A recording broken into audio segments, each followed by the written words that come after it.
runtii aad baan ugu faraxsanahay inaan maanta uu gabagaba noo soo noqdo tababarkeenu koobnaayo aad qaadateen runtii shirkadda Subarna waa uga mahadcelinayaa sida ay dadaalka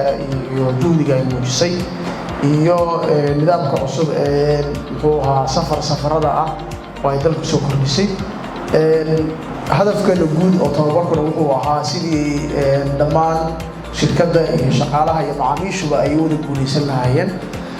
safarkeeduna uu noqdo safar badqaba oo wanaagsan oo maaragtay la jecel yahay saad ogtihiin darawalku iyo shaqaaluhuba waa qaybta ugu muhiimsan shirkaddu ay ka kooban tahay waa darawalku waa qofka isku xiraya macaamiishii iyo shirkaddii isku xiraya weeye macaamiilku markuu gaariga soo raaco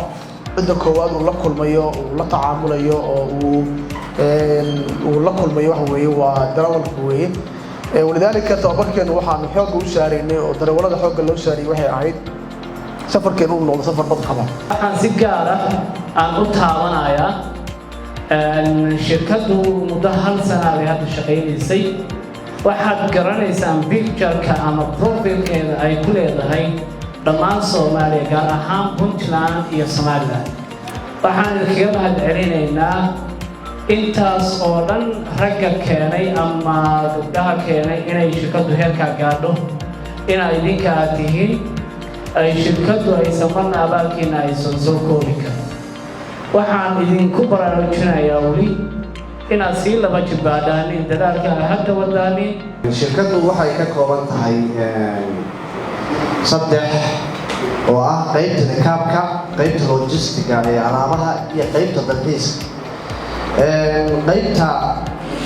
rakaabka ayaa laba usii kala baxayso ah rakaabku wuxuu isugu jiraa ingeel iyo wuxuu isugu jiraa